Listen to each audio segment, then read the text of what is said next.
দাঁড়াগাঁও নামটা প্রথম শুনেছিলাম একটা বন্ধুর মুখে। বলেছিল যেতে পারিস, কিন্তু ফিরে আসবি এক অন্য মানুষ হয়ে। সত্যি বলছি, ভাবতে পারিনি, কিন্তু এ যেন এক শান্তির দুনিয়া।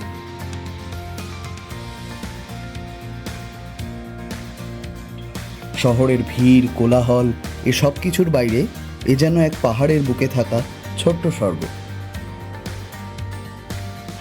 যেখানে শুধু প্রকৃতি কথা বলে। সকালবেলা কাঞ্চনজঙ্ঘা সোনার চাদরে মুড়ে থাকে, তিস্তার গর্জন দূর থেকে কান ছুঁয়ে দেয়। নমস্কার সবাইকে, আমি বিশ্বপ্রিয়। আজকে আমি এই মুহূর্তে দাঁড়িয়ে আছি দাঁড়াগাঁও, কালিম্পং ডিস্ট্রিক্টের একটা ছোট্ট গ্রাম দাঁড়াগাঁও। আজ 12ই জানুয়ারি 2026।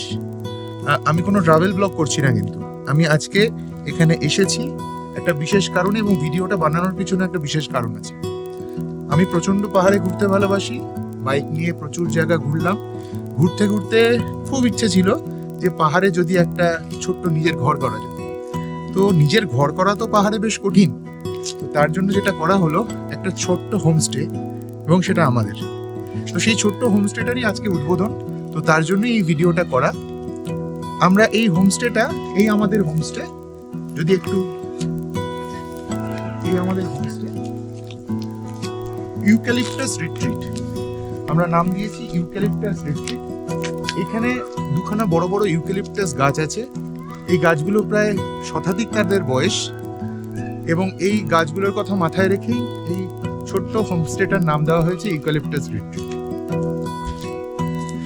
আপনারা হয়তো সবাই দেখতে পাচ্ছেন এখানে বিস্তৃত কাঞ্চনজঙ্ঘা, এবং এই কাঞ্চনজঙ্ঘার সুবিশাল রেঞ্জ, স্লিপিং বুদ্ধা যেটাকে বলা হয়, সেই স্লিপিং বুদ্ধা কিন্তু আমরা এখানে দেখতে পাচ্ছি।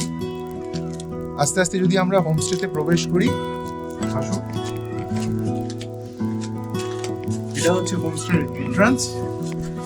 এই হোমস্টেটাই আমরা একদম সদ্য নিয়েছি, এবং আজকেই তার উদ্বোধন। চলে আসুন। হোমস্টেতে ঢোকার পরেই আপনারা পাবেন এই সুবিশাল বারান্দা, এবং যে বারান্দায় বসে আপনাদের ঘন্টার পর ঘন্টা বন্ধুদের সঙ্গে কাটাতে একটু খারাপ লাগবে না। এবং শুধু তাই নয়, এই বারান্দার সামনেটা যদি আপনি একবার একটু দেখেন, এখানে চারিদিক দিয়ে তিস্তা এঁকে বেঁকে চলে যাচ্ছে, এবং তারই সঙ্গে আমাদের সবার পছন্দের কাঞ্চনজঙ্ঘা। আসুন। এই হোমস্টেতে মোট 3খানা রুম আছে। এই হোমস্টেতে মোট 3খানা রুম আছে। 3খানা রুমে মোটামুটি 12 থেকে 14 জন, 15 জন মতো আরামসে এখানে থাকা যাবে। আপনারা যদি একবার রুমগুলো দেখে যান, তাহলে একবার দেখতে পাবেন।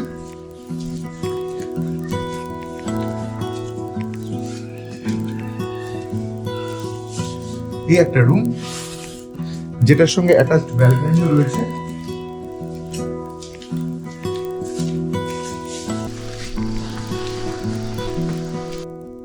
এখান থেকেও আপনারা বিস্তৃত পাহাড়ের রেঞ্জ দেখতে পাবেন। এদিকে আছে ওয়াশরুমটা, এই রুমটা আমরা বর্তমানে ইউজ করছি।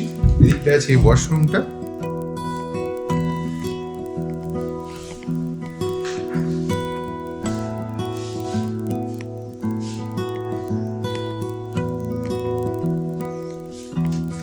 এই দিকটায় আছে আমাদের আরো একটা রুম।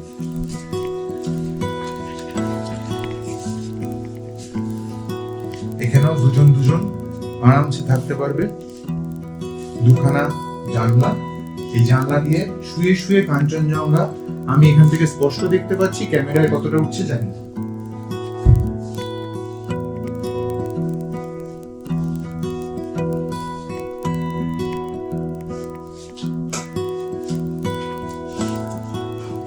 সঙ্গে অ্যাটাচ টয়লেট, গিজার, বেসিন, সমস্ত কিছুই আপনাদের ইউজ করার জন্য।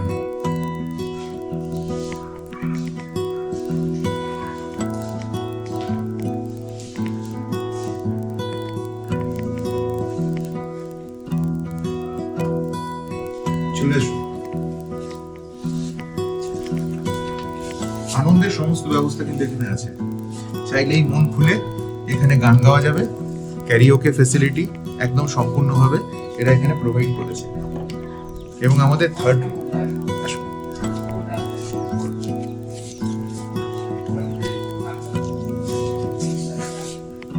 এখানে 2 থেকে 3 জন আরামসে এক একটা খাটে প্রায় 6 জন মতো এখানে শুতে পারবে। সঙ্গে চার্জিং পয়েন্ট থেকে শুরু করে সমস্ত কিছু আছে, অ্যাটাচ টয়লেট এবং বিস্তৃত কাঞ্চনজঙ্ঘা আপনাদের সামনে।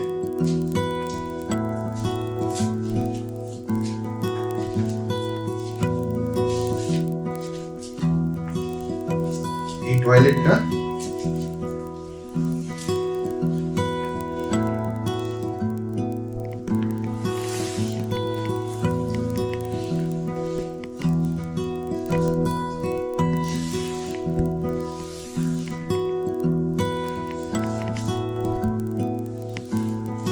যেটা মেইন ইম্পর্টেন্ট, আমার তো সব থেকে বেশি পছন্দ হয়েছে এই বারান্দা। এই বারান্দাটায় বসে বন্ধু বান্ধব মিলে যদি একটা টোটাল ফ্যামিলি আসেন, তাহলে সবাই মিলে এখানে যদি একবার বসেন, এই সামনেটার এই যে আঁকে বাঁকে করে যে তিস্তা চলে গেছে এবং একদম সামনে এখানে রংপো দেখা যাচ্ছে, রংপো ব্রিজ দেখা যাচ্ছে। এই রংপো ব্রিজ এবং খুব শীঘ্রই এই রংপো পর্যন্ত ট্রেন সার্ভিসও স্টার্ট হয়ে যাবে। তো ফলে সেক্ষেত্রে এই জায়গাটা কিন্তু আরো অনেক মানে অ্যাক্সেসিবল হয়ে যাবে। যদিও এটা অ্যাক্সেস করা খুবই ইজি, তার কারণ হচ্ছিল আমরা এখান থেকে যদি কেউ শিলিগুড়ি অবধি চলে আসেন, ভলভো বাসে হোক ট্রেনে হোক, সেখান থেকে জাস্ট যে কোনো শেয়ার গাড়িতে হোক বা প্রাইভেট গাড়িতে হোক কালিম্পং থেকে কিন্তু মাত্র আধ ঘন্টা, কালিম্পং থেকে ডেলো হয়ে মাত্র আধ ঘন্টার মধ্যেই আপনারা পৌঁছে যেতে পারেন এই বারমাইক বা আমাদের দাঁড়াগাঁও জায়গাটি। এটা সবে শুরু হয়েছে এই জায়গাটা, একদম আজকেই আমাদের এটা ফার্স্ট স্টার্ট হলো। তো আপনারা যদি আসতে চান ডেফিনেটলি এই নাম্বারটায় যোগাযোগ করবেন। Thank you.